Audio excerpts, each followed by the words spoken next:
జీనియస్ల సౌందర్యం వర్ణనాతీతం. అది శరీరానికి కాదు, అది ఒక తేజస్సు. అది శరీరానికి లొంగదు.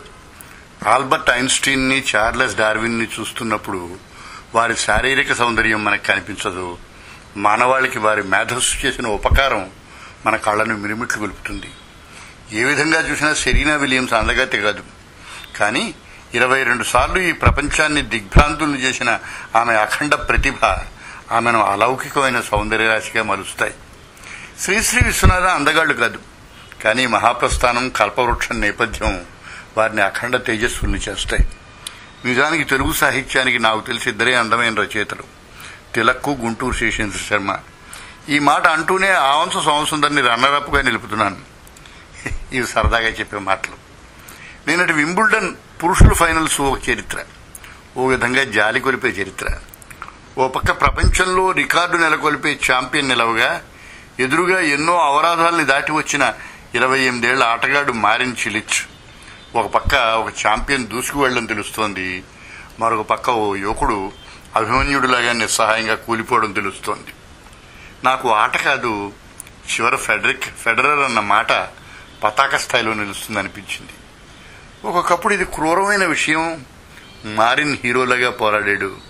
మారిన్, నువ్వు గర్వపడే సమయం ఇది. ఇది అపూర్వమైన టోర్నమెంటు. ఒకప్పుడు ఫైనల్లో అధిగమించలేకపోవచ్చు. ఇది గెలిచిన ఛాంపియన్ ఓడిన కుర్రాడికి ఇచ్చిన కితాబు. ఆ రోజుల్లో బోర్గ్ వరుసగా 5 ఏళ్లు గెలిచినప్పుడు ఇంగ్లాండ్ ఒక నానుడిని మార్చుకుంది. అసాధ్యమైన విషయాన్ని చెప్పడానికి ఇది బియాండ్ బోర్గ్ అని. బోర్గుకే అసాధ్యం అని చెప్పడం అంటే ఎవరికి సాధ్యం కాదని. తర్వాత చరిత్రలో క్రూరమైన శస్త్రచికిత్స చేసే ఆటగాడు పీట్ శాంప్రస్ వచ్చాడు. తర్వాత కనుబొమ్మలనైనా ఎగరేయకుండా దూసుకుపోయే ఫెడరర్ వచ్చాడు చరిత్రను తిరగరాయడానికి. 8 సార్లు కప్పు గెలుచుకున్నాడు. నేను వింబుల్డన్ సెంట్రల్ కోర్టు చూశాను. ఫెడరర్ నడిచిన కారిడార్లో నడిచాను. అదొక మైకం.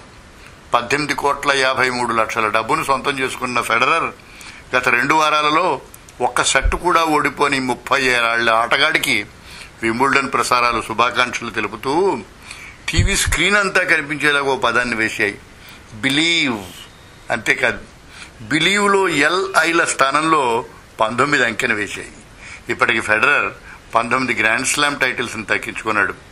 బిలీవ్, ఒకే మాట, తను సాధించగలననే ఆత్మవిశ్వాసం, అది ఛాంపియన్షిప్ కు పెట్టుబడి.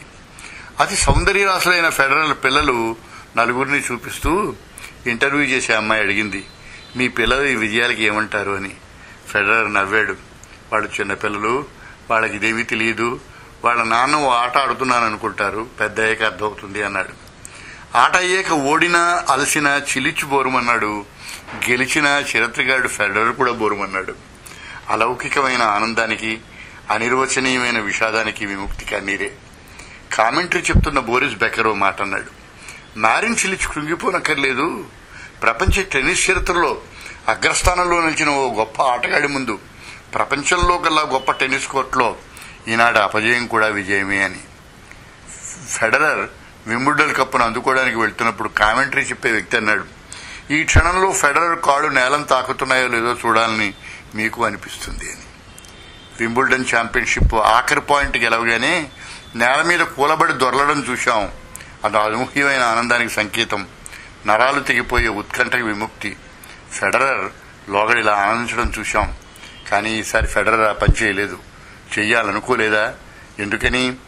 మొదటి బ్రేక్ పాయింట్కే విశ్వాసం సడలి బోరుమన్న కుర్రాడిని కాలిచర్మన్ చిట్లీ 1970 నాటి కెన్ రోజువాల్ లాగా ఆట మధ్యలోనే నిష్క్రమించకుండా ధైర్యంగా 3 సెట్లు ఆడి ఓడిన కుర్రాడి సమక్షంలో విజయం విర్రవీగేది కాదు, సంయమనంతో అందుకునేది. ఈ ప్రపంచ స్థాయి క్రీడల్లో నాకు కొట్టవచ్చినట్టు కనిపించేది ఆటలో నైపుణ్యం పక్కనుంచగా ఓడిపోయిన ఆటగాడి డిగ్నిటీ, గెలిచిన ఆటగాడి ఉదాత్తత. విజయం ఆ స్థాయిలో ఒక సంకేతం.